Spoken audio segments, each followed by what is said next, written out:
Dans cette vidéo, nous vous parlerons de l'architecture orientée service et plus particulièrement de la vision qu'elle sous-tend. Beaucoup soutiennent qu'il y a eu un avant et un après architecture orientée service. La raison est fort simple, c'est que dans cette architecture, les services se retrouvent au cœur de l'architecture elle-même, en interface à la fois avec les données et les applications.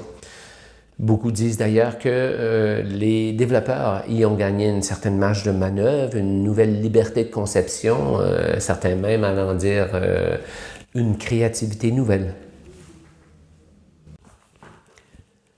On parle de liberté nouvelle ou de marge de manœuvre pour les développeurs parce que dans l'architecture orientée service, ils ont pu mieux concentrer leur attention sur les services à développer plutôt que les contraintes d'obligation d'intégration aux applications et données, ce qui rend d'autant plus facile l'optimisation des fonctionnalités critiques. On vous illustre aussi un schéma sommaire de l'architecture. Vous trouverez un schéma beaucoup plus détaillé sur notre blog. Ce qui est important de retenir dans cette architecture, c'est la dichotomie entre les services spécifiques et les services génériques. Par exemple, on peut penser à un système d'imagerie médicale qui fait appel à des services de reconnaissance des formes, de reconnaissance des couleurs, de reconnaissance de la tridimensionnalité. La dichotomie entre services génériques et services spécifiques offre plusieurs avantages. D'une part, les services génériques sont réutilisables par l'entreprise, donc ils offriront une économie en termes de développement sur le plan du temps et de l'investissement. D'autre part, ils pourraient être commercialisables. On pourrait penser que d'autres entreprises utiliseront ces API ou ces services. Et finalement, puisqu'ils sont autonomes, on pourrait penser que leur mise à jour ne poseront absolument aucun problème.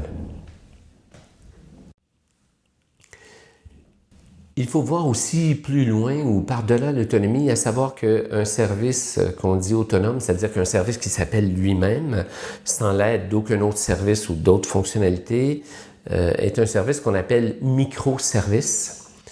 Et les microservices présentent un avantage indéniable, ils peuvent être hébergés dans le cloud. Et pour compléter votre développement orienté service, vous devrez développer des fonctionnalités ou des applications qu'on dit event-driven, à savoir que les services, qu'ils soient génériques ou spécifiques, ne s'appellent pas eux-mêmes. Ça prend une alerte, un trigger, un élément déclencheur qui les appelle et ce sont des applications event-driven. Elles serviront donc à régir les échanges entre les applications, les données et les services.